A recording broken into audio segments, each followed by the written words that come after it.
आता पाहूया टॉप 9 महत्त्वाच्या बातम्या। मुख्यमंत्री एकनाथ शिंदे 2 मार्चला होणाऱ्या सिंधुदुर्गमधल्या अंगणेवाडीच्या यात्रेला हजेरी लावणार। नारायण राणे, दीपक केसरकर, उदय सामंत, रवींद्र चव्हाणही जाणार। शिरूर लोकसभा लढवण्यासाठी अजित पवारांची तयारी सुरू। अजित पवारांचा 3 मार्चपासून शिरूर लोकसभेचा दौरा। जुन्नर, आंबेगाव, खेड, शिरूरसह भोसरी, हडपसरचा आढावा घेणार। जय पवारांच्या वाढदिवसाच्या निमित्तानं अजित पवार गटाकडून जोरदार तयारी। पुण्यामधल्या शुभारंभ लॉन्समध्ये अभिष्ट चिंतन सोहळा। सोहळ्याच्या ठिकाणी अजित पवार गटाकडून बॅनरबाजी। ठाकरे गटाच्या युवासेना कार्यकारिणी सदस्यांच्या नियुक्त्या जाहीर। राजन विचारे, विनायक राऊत, सुनील शिंदेंच्या मुलांना संधी।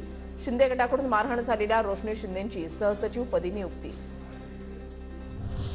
हजारो कोटींचे ड्रग्ज गुजरातमध्ये येत आहे। महाराष्ट्रामध्ये देखील गुजरातमधून ड्रग्ज येत आहे। संजय राऊतांचा आरोप। तर उडता गुजरातप्रमाणे उडता महाराष्ट्र करायचा आहे का, राऊतांचा सवाल।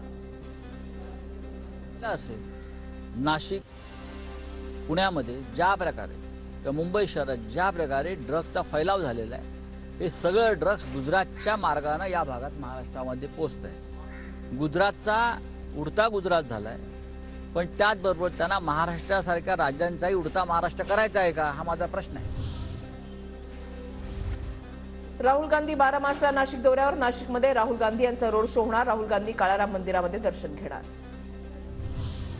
कोकण रेल्वेच्या 2 एक्सप्रेसना तात्पुरत्या कालावधीसाठी अतिरिक्त डबा। पोरबंदर कोचुवेली एक्सप्रेसला शयनयान तर हिसार एक्सप्रेसला वातानुकूलित डबा जोडला जाणार।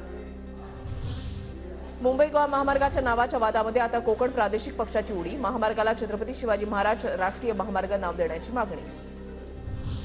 विदर्भ आणि मराठवाड्यामधील जिल्ह्यांना अवकाळी पावसासोबत आता गारपिटीचाही इशारा। मुंबईसह कोकणातील 7 जिल्ह्यांनाही अवकाळी पावसाचा इशारा।